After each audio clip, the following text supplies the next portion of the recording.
Hello everybody, how's everybody doing? I had to change some microphone settings once again, so if you're having trouble hearing me or if I'm way too loud, let me know.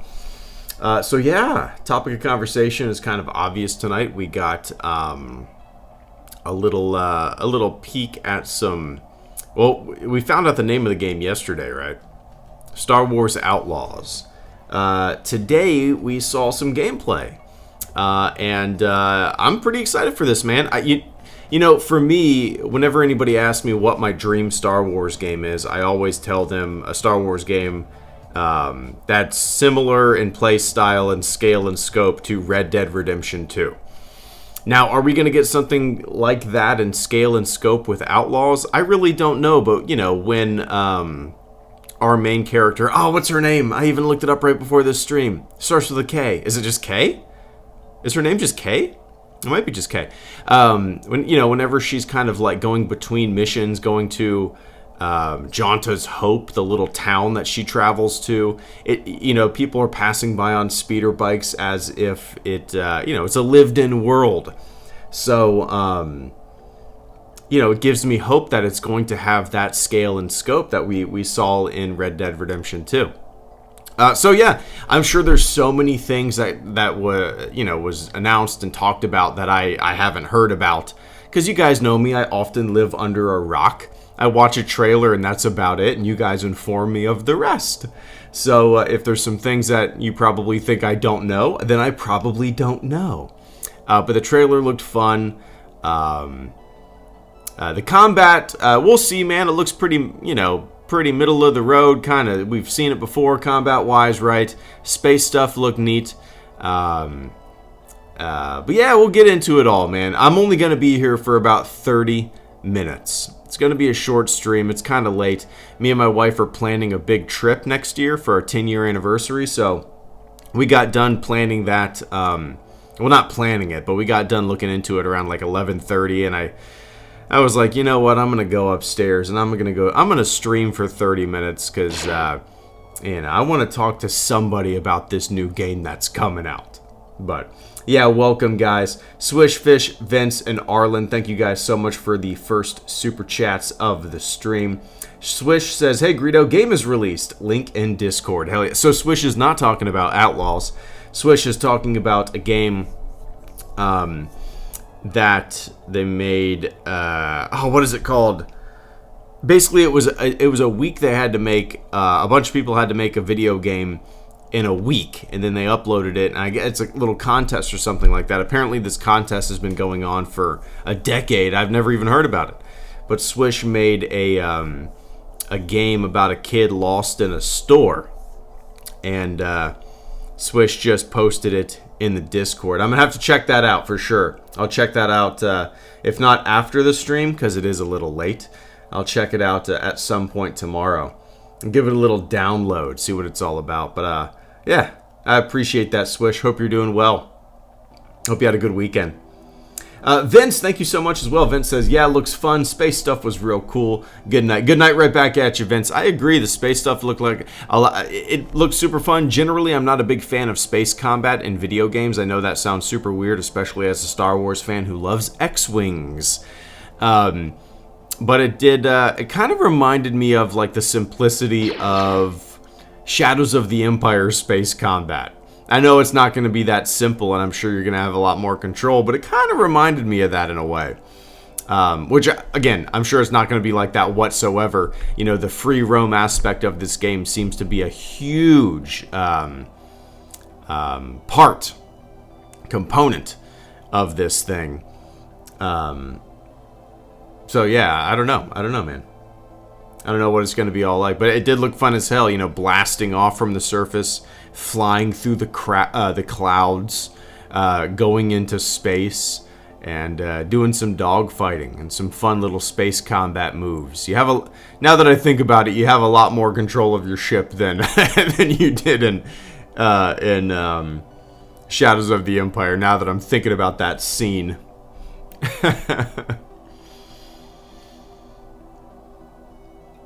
But hell yeah, Vince, I appreciate that channel support. Get some sleep, my friend. Get some sleep. Arlen, thank you so much. Arlen says, Outlaws looks cool, but I think Starfield from Bethesda has me more intrigued. Skyrim VR using my Catwalk C2 makes me hope Starfield gets a VR edition. I don't see why it wouldn't, you know. But I'm a complete agreement, Arlen.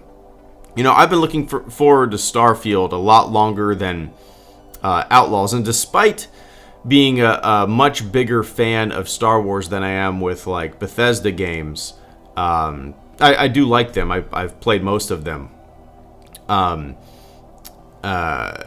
I am more excited for Starfield just because, you know, I don't know. I don't know why.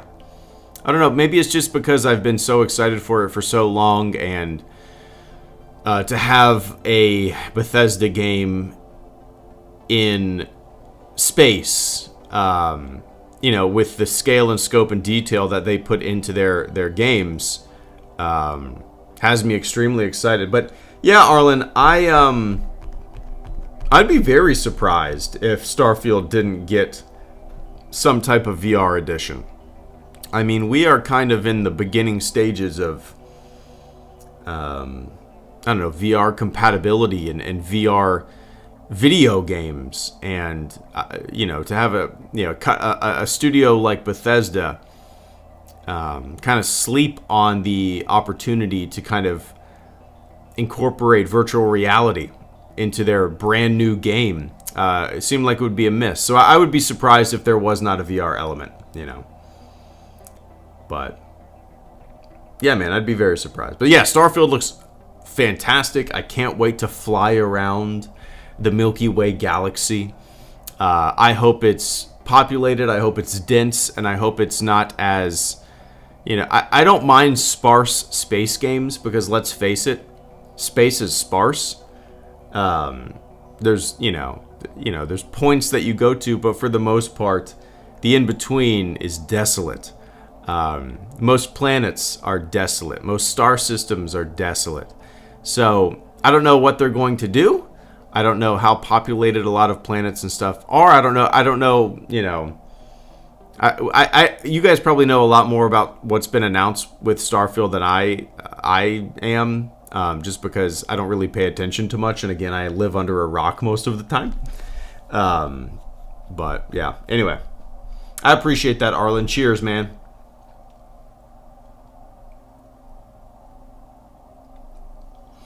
Can't Fake the Funk DJ, good to see you. Thank you so much for the super chat and channel support. Can't Fake the Funk DJ says, who would be your dream director for a new Star Wars movie? Danny Boyle. Danny Boyle would be my dream director for a new Star Wars movie. Danny Boyle, if you're not familiar with him, directed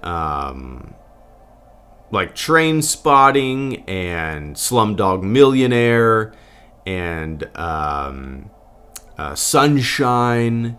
He directed one of my favorite movies of all time, 127 Hours. It's in my top 10. Danny Boyle is he has a very unique visual style, and I would love to see him tackle a Star Wars project. That will never happen. But if he was given a Star Wars project, I would be through the moon, man. So yeah, that's my answer to your question. I'm a big Danny Boyle fan. He's one of my favorite directors, and he directed a movie that's in my top 10 movies of all time, 127 Hours, a true story about Aaron Ralston. Maybe you're familiar with the story a bit. He got trapped his arm got trapped under a boulder while he was canyoneering out in Canyonlands National Park. The movie is fantastic. It stars James Franco. If you haven't seen it, I highly recommend it. But anyway, cheers. Yeah, for sure, Christian. Outlaws kind of gives me the same vibe as Solo. I totally get that feel. I mean, it's impossible not to get that feel, I feel like, you know? And it's kind of neat to see a Star Wars game, a modern Star Wars game that isn't I mean, as of right now, we don't really know, right? But seemingly isn't focused on Jedi and Sith and lightsabers and stuff. This is more my my type of Star Wars. You know, when I think of Star Wars, I think smugglers and bounty hunters and blasters and spaceships that are kind of wonky and makeshiftly put together. Is makeshiftly a word? No, it's not a word. But anyway.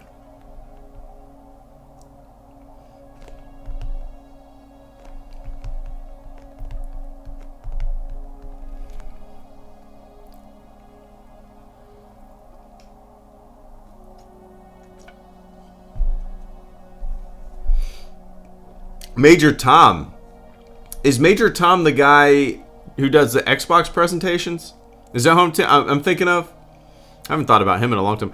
I kind of popped in and out of some of the live streams that were going on over the past 2 days or whatever it was. Just because my wife was off work. My daughter is on summer break. So, like, I didn't want to just sit in front of the TV watching live streams of PC video games. You know, so whenever I got a chance, I just turned one on YouTube real quick on the TV for like 5 minutes and saw what they were talking about. So I'm sure, once again, I'm sure I missed so much.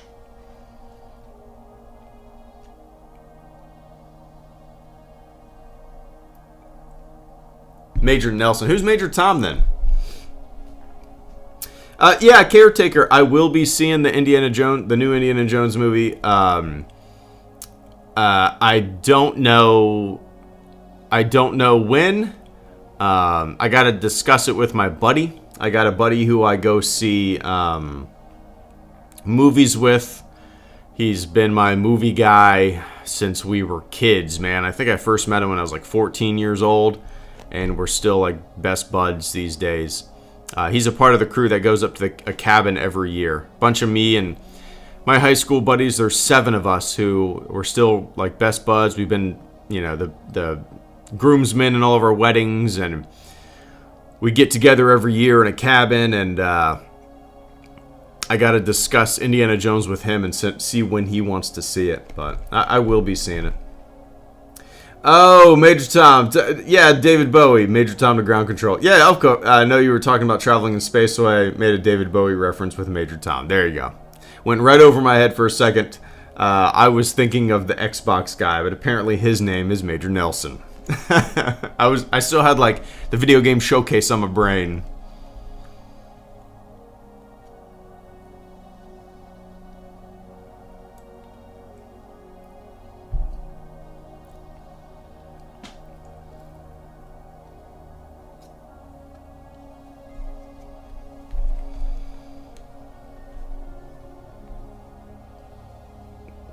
Do you think Lucasfilm should stop telling stories about the Jedi? Obi-Wan Kenobi was bad.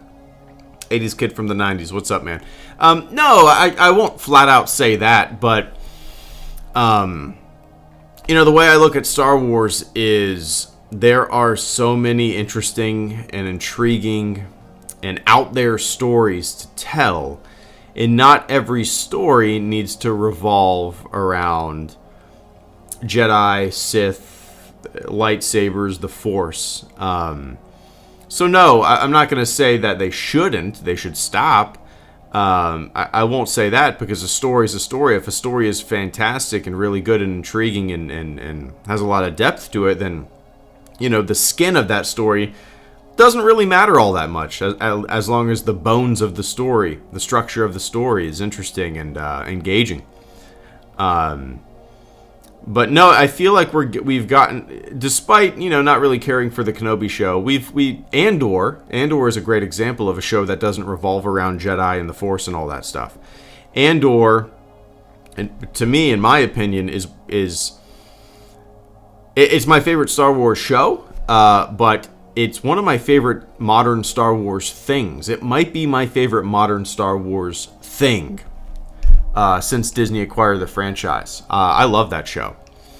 So, you know, there's a great example of a show that doesn't revolve around the Force and the Jedi and all that stuff. So, you know, you can have a good mix.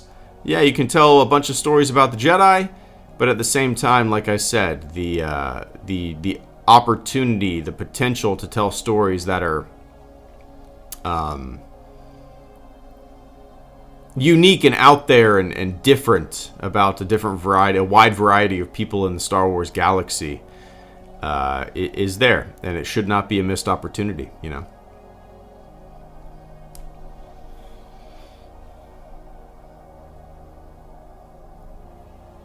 Yeah, Arlen, I completely understand and feel the same way. And it's not a new problem whatsoever. Arlen says, I think the problem, quote-unquote problem, with the Jedi and the Sith is they've made the Force powers too big and less myth-feeling. I completely agree. Let me... One sec. There we go. I completely agree. You know, the bigger and badder the Force powers are, the less it... So I like my Force, I've said this before, I like my Force to be very subdued. I like my Force to be mystical. You know, when somebody's shooting lightning into outer space, I just kind of roll my eyes. It's too big, it's too goofy, it's too... I really don't know how to articulate it. I don't.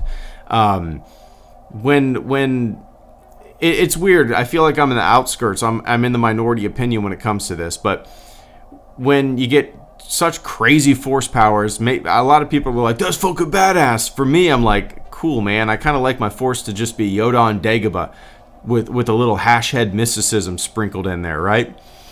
Well, did you see that lightsaber fight? Yeah, man, it was cool, but you know. I prefer the conversation at the end of Return of the Jedi. That lightsaber fight barely had any lightsabers, but it's the best goddamn lightsaber fight because it's a confrontation, it's a conversation, you know. Lightsabers! Force powers! More lightning! Okay, cool, man.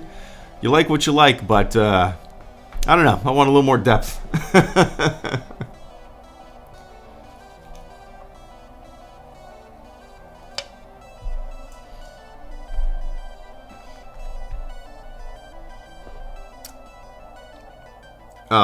Cool Moon. Nah, that's not. I don't know if that's an. Cool Moon says Andor is better than Star Wars, and he prefaced that by saying, "I don't know if this is an unpopular opinion." It's not. I don't know if it's an unpopular opinion either.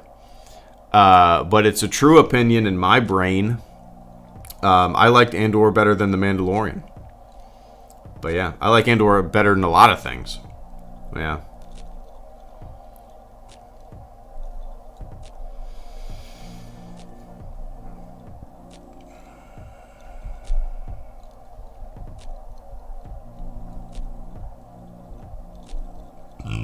Sorry, guys. Did you hear my burp? I didn't mean to do that on microphone.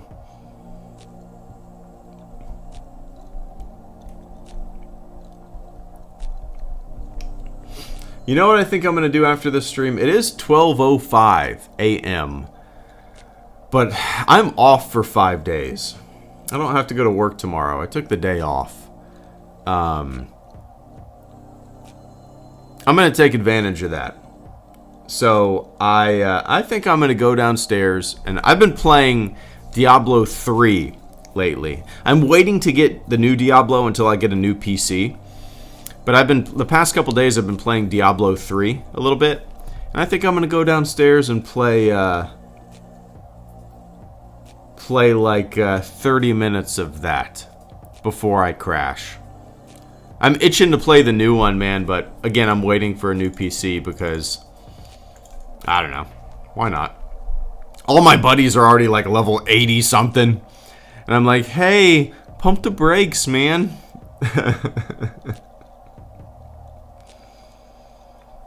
I'm hyped for Greedo being on this late. Yeah, it's pretty rare. I don't do streams this late very often.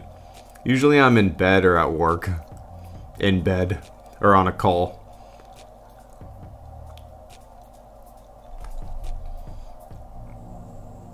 Yeah, man. Thank you so much for the support, Arlen. Take it easy. Get some sleep.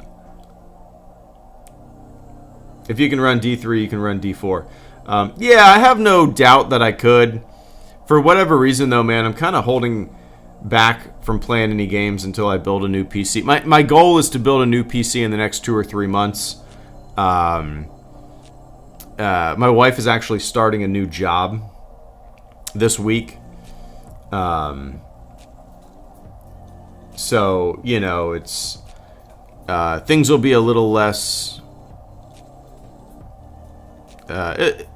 things will just be a little more, I don't know, relaxing, I suppose. Because for like 2 or 3 months, we've been a single income household. So, you know, I'm a firefighter, and we don't make shit. We really don't. I mean, like, it's kind of crazy. Like, I don't know what the average nationwide is, but like, I think I started at like 40 a year as a firefighter. So like the past 2 or 3 months were a pretty big struggle. And people have it a lot worse. I understand that, but like, you know, my wife's, the place where she worked went under. She worked there for like 15 years. Shut its doors. Was trying to find something. Found something great. And now we're sitting a lot better, for sure. We're able to plan trips. We're able to, I don't know, just live easier, right? That's how it is. No, so EMS makes jack, yeah. Firefighters don't make a lot either. I mean, the potential to make a lot of money is there. When you become an officer, especially when you become a lieutenant or captain or a chief, yeah, you can make well over like $100,000 as a captain or a chief in a lot of places.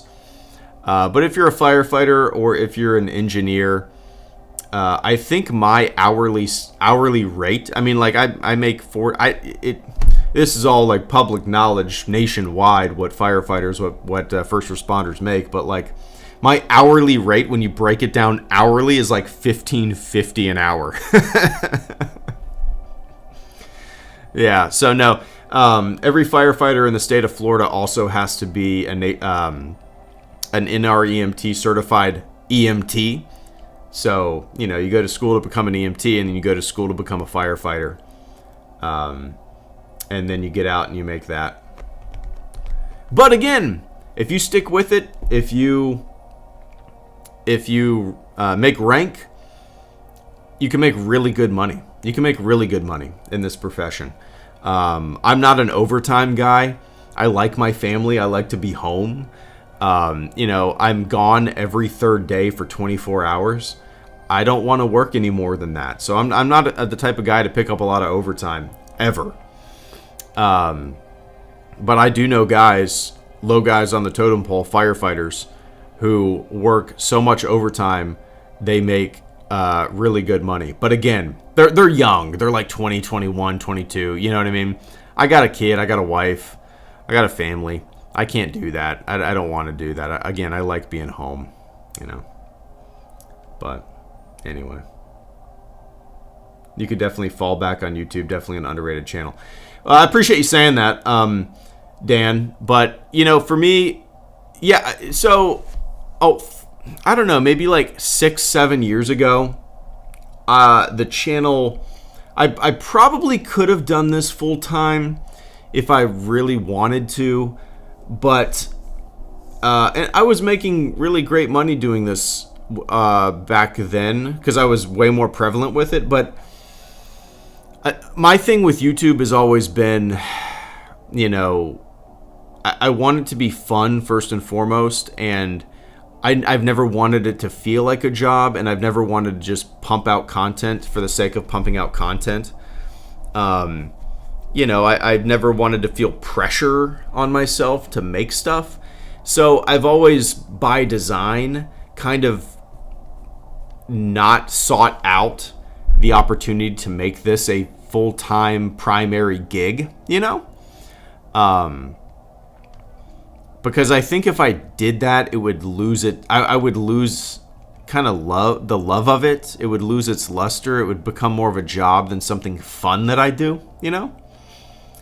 I couldn't be one of those types of people who makes a video every single day. shit, man. Like, we got Outlaws trailer yesterday. We got Outlaws gameplay today. I didn't even make a video about that stuff, you know. I'm not a very topical YouTuber. I don't know. I just pop in and out when I feel like it. And that's a healthy, to me, that's a healthy way to do YouTube. And I respect people that do it all the time and constantly pump out stuff and it's their main gig. But I've never really had a desire to do that. Maybe back in the day I had thought about it. But it is a lot of work. You're constantly like on social media, constantly chasing the algorithm, constantly making videos, maybe about things that you're not that passionate about. So to have a healthy relationship with YouTube, this is the way that I prefer it, you know. But yeah, that's it. All right, guys, that's 30 minutes. I'm going to hop off here and go play a little bit of Diablo 3 on the Xbox downstairs. Just plop on the couch, finish this drink, and then go off to Dreamland. But all right, thanks for hanging out with me for 30 minutes. We barely talked about Outlaws. I guess we did a little bit at the beginning, but all right, everybody. Have a fantastic morning, afternoon, evening, wherever you are on planet Earth. And I will catch you all on the flip side. See ya.